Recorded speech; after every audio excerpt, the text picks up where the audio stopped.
감사합니다. 예, 반갑습니다. 이제 새로운 주간에 오미크론과의 싸움에서 승리하는 우리 교회가 되기를 바랍니다. 우리가 아무리 과학이 발달된다고 하더라도 하나님께서 역사하지 아니하시면 불가능하다라고 하는 것을 아시는 우리 모두가 되기를 주님의 이름으로 축원합니다. 전 요즘에 이제 사람들이 그 소위 인간들이 발전시킨 그 의술로 백수를 하게 하겠다라고 외치는데 저는 가만히 그걸 생각하면서 성경을 봐요. 창세기 6장 3절을 보게 되면 그 노아의 후손들이 범죄를 저질러서 하나님이 굉장히 분노하셨거든. 그러면서도 하나님께서 뭐라고 말해요? 내가 너희들의 날을 120년간 하겠다. 그래서 제가 그거를 이제 자꾸 보면서 눈이 번쩍 떠지더라고. 하나님이 하시는데 불가능할 수 있는 게 있겠냐. 그래서 우리 성도들 모세만 120년 이상 사는 것이 아니라 나도 120년 살 수 있다라고 생각하시고 왜 120년 살아서 뭘 하려고 그래요? 지금까지 좀 잘못 살아왔으니까 이제 나머지 인생은 하나님의 영광을 위해서 살자. 그런 결심하고 열심히 노력하는 우리가 되기를 주님의 이름으로 축원합니다. 그래서 지금 보니까 이 코로나 확진자, 오미크론 확진자가 23만 4,300명이면 뚝 떨어진 거죠, 그죠? 뚝 떨어지고 그리고 우리가 기도의 응답이 반드시 있을 줄로 믿으시기 바랍니다. 그래서 우리가 아주 이기적으로 우리만 위해서 기도하는 게 아니라 우리 성도들 가정에서 기도하시는 분들 그리고 해외에 로스앤젤레스나 달라스나 버지니아나 시애틀이나 카나다나 브라질이나 그리고 태국까지도 지금 우리 성도들이 나가 있으니까 그들을 위해서 간절히 기도하는 우리 교회가 되고 기도로 승리할 줄로 믿으시기를 주님의 이름으로 축원합니다. 이제 사람이 이 교적을 옮겨온다라고 하는 것이 상당히 어려운데 제가 그 ROTC들 모임을 있다 그래서 그 우리 교회도 이렇게 주중에 많이 비어 있으니까 쓰라고 그랬더니 그 14기하고 19기하고 연합으로 거의 한 40명 넘게 와서 드렸는데 그 중에 하나 ROTC 전체 홍보위원장이 그때 여기 와서 토요일을 예배보고 집이 바로 성남인데 교회를 좀 찾아야 되겠다 그러다가 지난주에 교적을 정식으로 옮기는 것을 참 오랜만에 봤어요. 그죠? 그냥 왔다가 갔다 이러는데 와서 교적을 옮기는 걸 봤는데 이제 우리 교회가 이 코로나가 끝나가면서 큰 부흥이 올 줄로 믿습니다. 청년들도 많이 오고 그래서 하나님께서 우리 교회를 도와주실 것이다. 그런 생각을 합니다. 그리고 또 오늘 아침에는 코로나도 거의 한 10만이 줄어든 것을 보고 또 뭐 앞으로 어려운 것이 올 거다 이렇게 생각하는데 어려운 거 올 거예요. 사람이 넘어졌다 일어났다 넘어졌다 일어났다 어려운 일 있다 쉬운 일 있다가 뭐 이런 거지 맨날 좋은 일만 있는 게 아니죠. 그러나 우리는 역사를 주관하시는 하나님을 믿고 살아가는 우리가 되면 아무 문제가 없고 승리할 수 있게 되는 줄로 믿으시기 바랍니다. 그래서 우리 인생이 살아서 우리가 꿈틀꿈틀거리지만은 우리가 하나님 전전능하신 우리를 창조하신 하나님만 붙잡고 나가는 우리 교회가 되기를 주님의 이름으로 축원합니다. 그래서 어젯밤에 제가 가만히 생각을 하면서 이 새벽기도 말씀을 생각하면서 어떻게 무슨 말씀을 전할까라고 하는 생각을 했는데요. 돌아온 성경적 역사를 보자 이 말이에요. 성경적인 역사를 보면은 하나님께서 우리에게 나갈 지혜를 주시겠다. 그래서 제가 이제 구약을 가서 구약을 뒤지다가 고린도 전서를 해왔으니까 한번 좀 연계시켜서 생각해보자. 그러니까 고린전서 10장 1절부터 13절까지를 이렇게 보게 되니까 그게 바로 역사더라고요. 신약에서 쓰여진 글이지만은 구약을 인용한 역사라고 해서 이 말씀을 오늘 우리 성도들하고 함께 나누어야 되겠다 이렇게 생각을 했습니다. 근데요, 우리가 친구들 만나서 음식을 먹을 때도 그러잖아요. 얼마나 드릴까요? 그러면 다다익선이다 이런 말 하잖아요. 그 말이 뭐냐면 옛말이지만은 다다익선이라고 하는 말은 많을수록 좋다라고 하는 거예요. 근데 그걸 두 가지 방법으로 생각할 수가 있는데 하나는 이기적인 걸로 생각할 수 있고 하나는 또 우리가 이타적인 것을 생각할 수가 있다. 남을 도울 때도 먹는 것도 소유하는 것도 많을수록 좋지만은 남을 도울 때도 많이 도울수록 좋다. 이런 말씀으로 우리가 해석을 할 수 있다라고 하는 것입니다. 여러분 이것이 바로 크리스찬들의 자세라고 생각합니다. 항상 마음이 넉넉하고 여유 있는 그런 우리 조상들의 품성을 엿볼 수 있는 좋은 말인데 우리 그리스도인들도 뭐 하나님이 주시는 축복 다다익선이죠. 많이 받을수록 좋죠. 근데 그건 많이 받는 걸로 좋아하면 안 돼. 받는 것만큼 우리가 우리 주변을 향해서 줘야 된다라고 하는 그런 말씀으로도 해석이 될 수가 있다라고 하는 것입니다. 그리고 또 이것은 우리의 일상생활을 지배하는 일반적인 생활 논리가 되어야 된다는 거예요. 우리가 일하면 일하는 것만큼 받아야죠. 근데 우리가 또 받은 것만큼 또 주는 거 이런 것이 우리 일반 생활의 원리가 되어야 된다라고 생각을 해봅니다. 무엇이든지 많으면 풍족을 나타내기 때문입니다. 그런데 오늘 성경을 보면요. 참 놀라운 것은 뭐냐 하면 성경은 우리의 생각과 패러닥시칼 역설적인 부분이 많이 있다라고 하는 것을 우리는 알아야 됩니다. 오늘 성경을 보면요. 하나님께서 많은 거 원치 않으신다라고 하는 것을 깨달을 수가 있어요. 그래서 우리가 이 말씀을 통해서 우리의 일반적인 원리를 극복하고 하나님의 진리를 따라갈 수 있는 우리가 되어야 될 줄로 믿습니다. 하나님께서는 다수를 많은 것을 기뻐하지 아니하신다고 분명히 오늘 말씀했습니다. 왜 그럴까요? 왜 하나님께서 많은 것을 기뻐하지 아니하실까요? 이제 바울이 고린도전서를 영감에 의해서 하나님의 지시에 의해서 쓰고 기록을 했는데 바울은 이스라엘의 역사를 본 겁니다. 출애굽 당시에 이스라엘의 광야 생활에 비추어서 고린도 교인들에게 하나님께서 진정으로 원하시는 것이 무엇인지를 교훈하고 있는 말씀이라고 하는 것입니다. 바울이 이 말씀을 하면서 의도했던 것은 뭐냐? 올바로 하나님을 섬기지 못하는 수많은 다수를 하나님께서 절대 기뻐하시지 않는다라고 하는 말씀이라고 생각할 수가 있습니다. 하나님께서는 비록 보잘것없는 작은 모임이라도 소수라 할지라도 하나님의 뜻을 받들어 섬기며 살아가는 사람들을 더 기뻐하시고 사랑한다. 이렇게 바울은 우리에게 교훈을 하고 있습니다. 왜 그럴까요? 왜 그렇다고 생각하세요? Providence of God, 하나님의 섭리는 바로 이러한 신실한 자들을 통해서 이 땅에 일어나기 때문인 줄로 믿으시기 바랍니다. 예수를 믿는다고 입으로 주여 주여 하면서 언행일치가 안 되는 사람들 수백 명 있어도 소용이 없죠.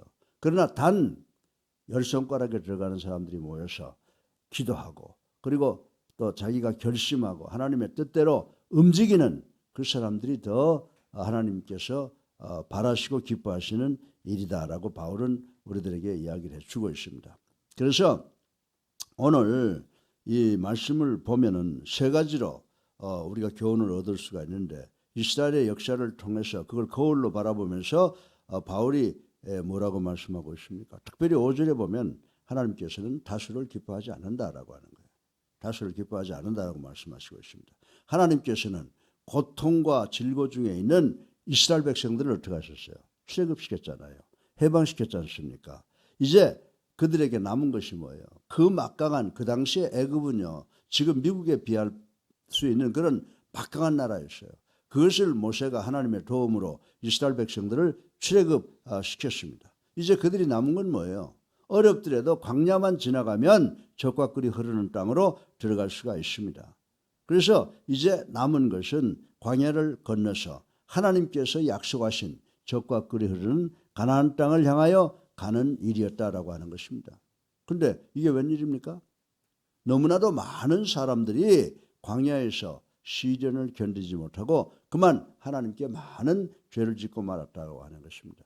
우리가 이것을 보고 이스라엘 백성을 비난할 것이 아니라 이스라엘 백성들의 그 삶의 자세를 우리의 삶 속에 적용시켜 볼 수 있다. 왜? 우리도 그와 같은 죄를 저지를 수 있기 때문인 것입니다. 그래서 오늘 본문 7절을 보면요. 어떤 사람들은 우상을 섬긴다고 했어요. 예, 하나님께서 10가지 재앙을 통해서 바로를 무릎 꿇게 하고 그리고 출애굽시켰잖아요. 그러고 난 다음에 홍해도 모세가 지팡이 하나 가리키는 것을 통해서 홍해를 갈라서 육지를 지나가듯 지나가게 해주셨으면 그거 하나만 봐도 10가지 재앙만 봐도 그렇고 홍해를 지나가게 하신 거 하나님의 능력을 보면요. 저들은 목숨 걸고 하나님의 일을 지켜야 되는데 광야에 나와서 어떻게 했어요? 실제로 보면 어떤 사람들은 우상을 만들어 숭배하고 많은 또 사람들이 모여서 그런지 모르지만은 어떤 사람은 성적 범죄를 저지르고 말았습니다.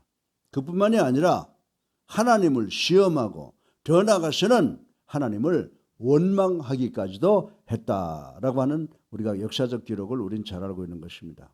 사랑하는 예수 안의 성도 여러분, 비록 이들이 출애굽의 엄청난 은총을 입은 사람들이었지만 저들은 시련과 고통을 견디지 못하고 불신앙의 태도를 보인 자들이기에 하나님께서 이들을 징벌하셨다라고 하는 것입니다. 하나님께서는 이렇게 쉽게 넘어지는 다수를 기뻐하지 않는다는 거예요. 믿으시면 아멘 하십시다. 우리 교회가 큰 교회는 아니지만은 그래도 우리 교회가 한때는 700명까지 올라갔고 지금도 등록 교인들 보게 되면 한 200명에서 300명이 있는데 안 나오는 사람들이 지금 오미크론 때문에 지금 더 많아지고 있습니다. 여러분들 수천 수만이 돼도 하나님 앞에서 쉽게 넘어지는 그 다수를 하나님께서 절대 기뻐하지 않는다.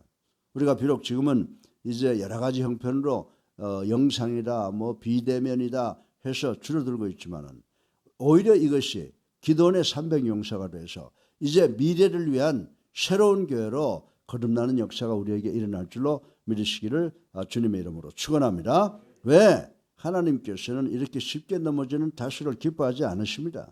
그들이 아무리 많은 다수라 할지라도 하나님이 기뻐하지 아니하시면 아무 소용이 없다는 사실을 우리는 기억해야 된다라고 하는 것입니다. 왜냐하면 그들은 현재 작은 시험을 견디지 못하고 하나님을 끝까지 따르지 않았기 때문인 것입니다. 바울은 이제 오늘 본문 말씀을 통해서 이 역사적 사건을 거울 삼아 비록 지금 고린도 교회가 어려운 지경에 빠져 있을지라도 이 시험을 잘 견뎌 나가자. 이 시험을 잘 극복하자. 그러면 얼굴을 돌리셨던 하나님께서 우리 교회를 향해서 얼굴을 돌리실 것이다 라고 권면을 하고 있는 것입니다. 사랑하는 성도 여러분, 우리가 세상 살면서 편하게만 살 수 있어요? 나는 편하게, 저는 편하게 어릴 때부터 시작을 해서 고생해서 여기까지 왔는데 사실 고생은 하나도 기억이 되질 않아요. 기쁜 일만 기억이 됩니다. 사랑하는 성도 여러분, 우리가 좀 힘들고 고통스러울지라도 정말 이스라엘 백성들이 하나님의 그 크신 축복으로 출애굽에서 광야에 나와서 이제 건너가면 젖과 꿀이 흐르는 그런 땅으로 갈 수가 있는데 이스라엘 백성들 어떻게 했어요? 우상 숭배했지요. 가장 여러 사람들이 남녀가 모여서 구분 없이 살다 보니까 또 성적 범죄를 저질렀지요. 또 하나님을 시험하고 원망하는 죄를 지었지 않습니까? 우리는 이 성경적 역사를 보고 정말 이들이 지은 죄를 짓지 않도록 우리가 늘 기도하고 깨어 경성하는 삶을 살아가야 되겠다라고 오늘 아침에 하나님의 말씀을 영감을 통해서 제가 여러분에게 말씀을 드리는 것입니다. 사랑하는 성도 여러분, 우리들의 삶을 돌이켜보면요 참 어렵죠. 세상의 대통령 선거가 이번 선거처럼 어려웠던 적이 없었던 것 같아요. 거의 80년을 살아오면서 경험한 건데요. 정말 그래서 우리 성도들이 살아온 길 그리고 또 살아가야 될 길을 생각해 보면 이스라엘 백성들이 광야에서 당했던 그 고생, 고난과 비교해서 조금도 다를 바가 없다고 생각합니다. 현대 21세기를 살아가는 우리 성도들에게도 어려움이 오기는 마찬가지라고 하는 거예요. 정말 정치, 경제, 사회, 교육, 도덕 그리고 이단이 판을 치고 그리고 이 온역이 판을 치는 그런 세상을 우리가 살아가고 있지 않습니까? 세상살이가 힘들어지고 고통스러운 일이 직면할 때 그 순간의 시험을 이기지 못하고 쓰러진다면 그게 무슨 소용이 있어요? 하나님께서 우리에게 시련을 주시는 목적이 뭐예요? 고난을 주시는 목적이 뭐예요? 우리로 하여금 그것을 극복하고 연단으로 삼아서 하나님께 영광 돌리라고 우리 훈련시키기 위해서 주는 건데 어렵다고 해서 쓰러져 나가면 하나님께 무슨 소용이 있겠느냐라고 하는 것입니다.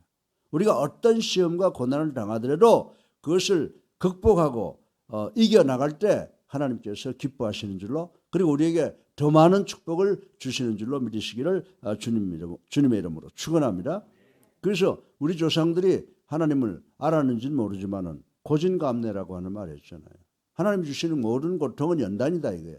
우리가 잘 승리할 수 있다는 거예요. 그걸 우리나라 조상들은 뭐라고 표현했어요? 고진감래다. 고통 끝에 기쁨이 있다라고 하는 그런 말입니다.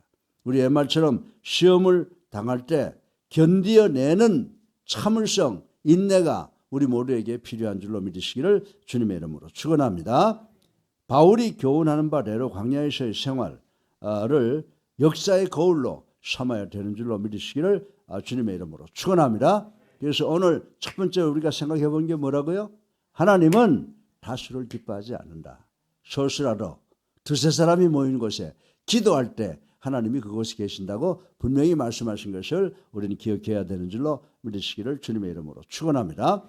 그리고 둘째로 12절에 보게 되면요. 선줄로 생각하는 사람은 넘어지지 않도록 조심해라. 유명한 말이다 이 말입니다.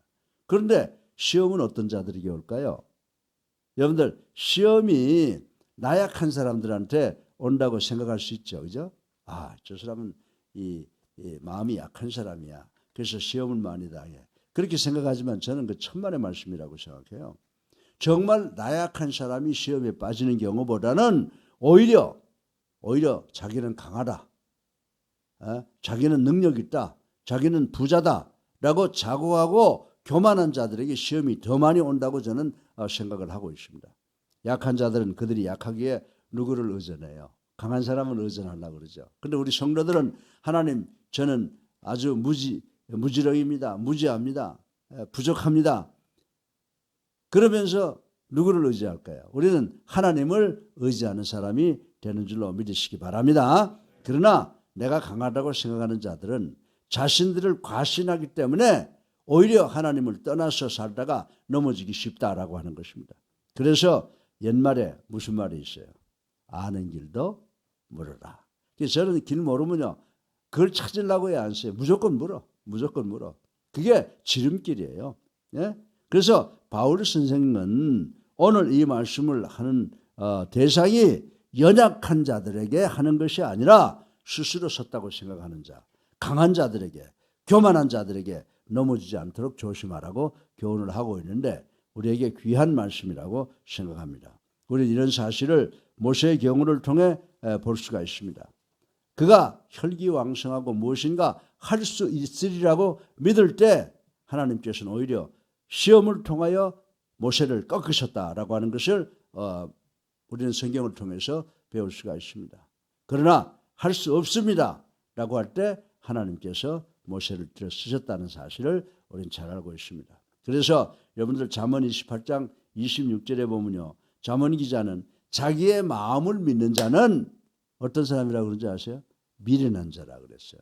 믿으시면 아멘 하십시다. 우리는 늘 겸손한 마음으로 하나님만을 바라보고 의존해야 할 것입니다. 그럴 때 하나님께서는 연약한 우리를 당신의 지혜와 능력으로 강한 손으로 붙들어 주셔서 우리가 당면할 모든 어려운 문제를 극복하게 그리고 승리자가 되게 만들어 주시는 줄로 믿으시기를 주님의 이름으로 축원합니다. 첫 번째로 하나님께서는 다수를 기뻐하지 아니하신다. 또 하나님은 섰을 때 넘어질까 조심하라 라고 교만한 자들에게 말씀하셨습니다. 셋째로 마지막으로 13절에 보면요. 참 귀한 말씀이에요.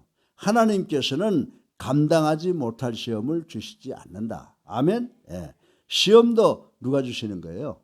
시험도 하나님의 주권 아래 있다고 하는 것입니다. 그래서 하나님께서는 인간들에게 시험을 주실 때에 감당할 수 있는 만큼 시험을 줘요. 그러다가 인간이 감당하지 못하면 어떻게 된다고요? 피할 길을 주시는 분이시다라고 하는 귀한 말씀을 우리에게 주셨습니다. 하나님께서 인간에게 감당 못할 시험을 주시지 않는 것은 뭐예요? 시험 자체가 목적이 아니라는 것인 줄로 믿으시기 바랍니다. 시험 자체가 목적이 아니라 시험을 통하여 보다 더 강하고 성숙된 신앙을 가지게 하는 것이 하나님이 우리에게 어려움을 주는 시련을 주는 목적이기 때문이라고 하는 것입니다. 여러분들 로마서 5장 4절에 보면요. 시험을 통하여 뭘 배운다고 그랬어요? 인내를 배우고 인내를 통하여 연단되고 결국에는 소망을 이루는 삶을 살아가도록 하는 것이 우리를 향한 하나님의 뜻이라고 바울 선생은 이야기를 하고 있습니다. 시험을 성도에게 허락하시는 이런 의도는 시험을 주실 때에 또한 피할 길, 즉 극복할 수 있는 방법까지 함께 제시하시는 하나님의 세심한 배려를 더욱 잘 알 수가 있습니다. 제가 누구에게 조언을 할 때 그래요. 그냥 문제만 던져주는 게 아니라 해답까지 다 줘요. 그걸 모르면 야 내가 해답까지 줬는데 그것도 몰라? 아마 하나님께서 우리한테 그러실 거예요. 내가 너한테 어려움을 주는데 그 연단이야. 내가 너한테 벌써 그 문제를 해결할 지혜까지 다 줬잖아. 하나님께서 우리에게 그렇게 말씀하실 것이라고 저는 생각합니다. 그래서 우리는 우리의 삶을 통해서 정말 이제는 실패하고 쓰러져서 일어날 수 없는 것 같은데도 보면은 하나님께서 이것을 연단으로 우리에게 주시고 하나님께서 우리에게 해답까지 주시는 하나님의 배려를 우리가 우리의 삶을 통해서 깨달아야 되는 줄로 믿으시기를 주님의 이름으로 축원합니다. 그러므로 시험에서 넘어지는 것을 하나님의 탓으로 돌리지 마세요. 우리가 살다 보면 좀 어려우면 하나님 왜 이런 일이 하나님 이렇게 하면 하나님 믿을 수 없습니다. 하나님이 이런 식으로 대하니까 하나님 친구가 없는 거죠. 이렇게 이야기하는 사람들이 없잖아 있다고 그래요. 하나님 주시든지 말든지 마음대로 하세요. 하나님 손해죠. 이렇게 기도하는 사람들 많이 있다고 그래요. 그렇게 하면 안 돼요. 하나님은 우리에게 문제 주실 때 해결 방법도 주시는 줄로 믿으시기 바랍니다. 우리에게 어려움을 주실 때 해답까지 다 주시는 분이시다라고 하는 것입니다. 오히려 인간이 넘어지는 것은 그 스스로 경성하지 못하고 미혹되어 하나님께서 주시는 시험을 극복하는 길을 미처 발견하지 못했기 때문이라고 전 여러분들에게 말씀을 드립니다. 시험에 져서 쓰러진 것은 전적으로 여러분과 나의 책임이라고 하는 것을 깨달으시길 바랍니다. 우리에게는 하나님께 주시는 시험의 의도와 목적을 헤아리는 지혜가 필요하다라고 하는 것입니다. 그리고 다가오는 시험, 다가오는 고통, 다가오는 어려움 두려워하지 않고 담대하게 맞서는 한번 싸워보자, 맞서보자 라고 하는 용기 또한 필요한 것이라고 성경은 우리들에게 가르쳐주고 있습니다. 왜냐하면 대부분의 시험은요 우리한테 그냥 다가오지 않아요. 혼미하게 다가오며 우리를 위축시키기도 하고 우리를 무기력하게 만들기도 하고 더 나아가서는 두렵게 만든다라고 하는 것입니다. 사랑하는 성도 여러분, 우리는 오늘 광야 생활에서 하나님의 뜻을 굳세게 지키지 못하고 스스로 욕심에 미혹되어 시험에 빠진 이스라엘 백성들의 역사를 생각해 보았습니다. 그리고 하나님께서 사람들에게 시험을 주실 때 감당할 만한 시험을 주시고 또 동시에 피할 길까지 베푸신다라고 하는 말씀을 배웠습니다. 실제로 우리는 우리의 생활 속에서 매 순간 시험에 직면하고 산다고 봐야 돼요. 한순간도 시험 당하지 않을 때가 없어요. 우리는 평생을 살아가면서 순간순간 이 시험에 직면하고 그걸 또 넘어가면서 엎어지고 일어나고 엎어지고 일어나는 삶을 살고 있다고 보아야 할 것입니다. 왜냐하면 세상은 점점 더 악해져 가잖아요. 정말 세상 악해져 가요. 우리 어릴 때 세상하고 어릴 때 과학이 발전 못되고 생활 환경이 어렵고 가진 것이 적고 이래서 고통이 더 심했다 그러지만요. 어릴 때가 훨씬 나은 것 같아요. 지금보다. 여러분들 세상은 점점 더 악하고 성도는 그 속에서 강하고 순결하게 존재해야 하기 때문에 세상은 점점 어려워져 간다는 것을 우리는 깨달아야 된다라고 하는 것입니다.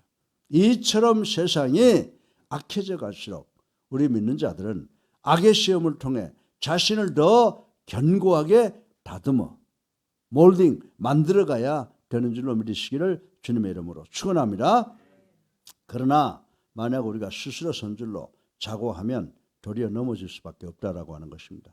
항상 우리 자신을 돌아보며 겸손하고 또 우리 자신에게 대한 경각심을 갖고 시험에 넘어지지 않도록 정말 겸손하게 살아가는 노력이 우리 성도들에게 필요한 줄로 믿으시기를 주님의 이름으로 축원합니다. 오늘 우리 세 가지를 배웠죠. 하나님은 다수를 기뻐하시지 않는다. 두 번째 뭐라고 말씀하셨어요? 섰을 때 넘어질까 조심하라. 하나님은 교만을 한 자를 원치 않으신다라고 하는 것입니다. 그리고 하나님은 늘 우리와 함께 계셔서 God's providence라고 하는 말, 하나님의 섭리라고 하는 말 여러분 잘 아시죠?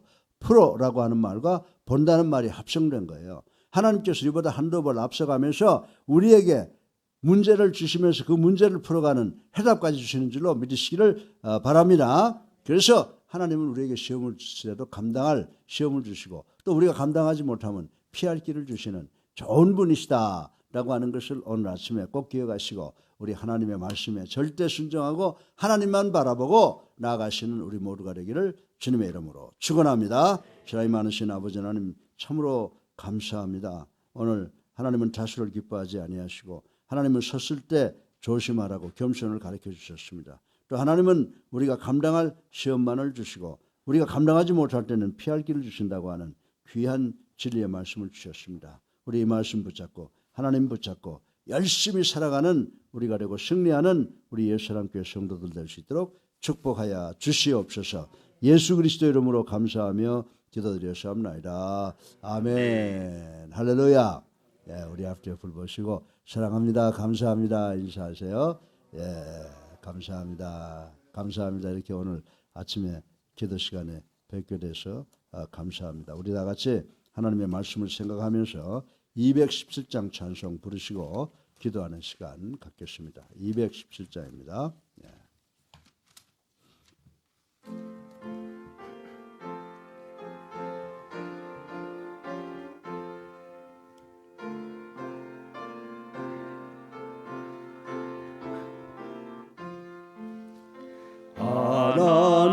하나님이 말씀하시기를 내 마음을 나에게 바치어라. 너 어디 있든지 날 섬기며 기쁘게 날 항상 의지하라. 바치어라 마음을 주께서 나에게 이르시네. 캄캄한 죄에서 불러내신 주께서 늘 인도하시리라. 구주께서 말씀하시기를 내 마음을 나에게 바치고 사악한 죄에서 벗어나면 나 어찌 널 구원 않겠느냐. 바치어라 내 마음을 주께서 나에게 이르시네. 캄캄한 죄에서 불러내신 주께서 늘 인도하시리라. 성령께서 말씀하시기를 가진 바 모든 것 다 맡기고 내 맘도 기쁘게 바치어라. 풍성한 은혜를 더하리라. 바치어라 내 마음을 주께서 나에게 이르시네. 캄캄한 죄에서 불러내신 주께서 늘 인도하시리라.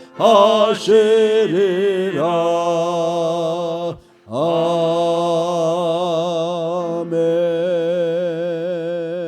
주여 세번합니다.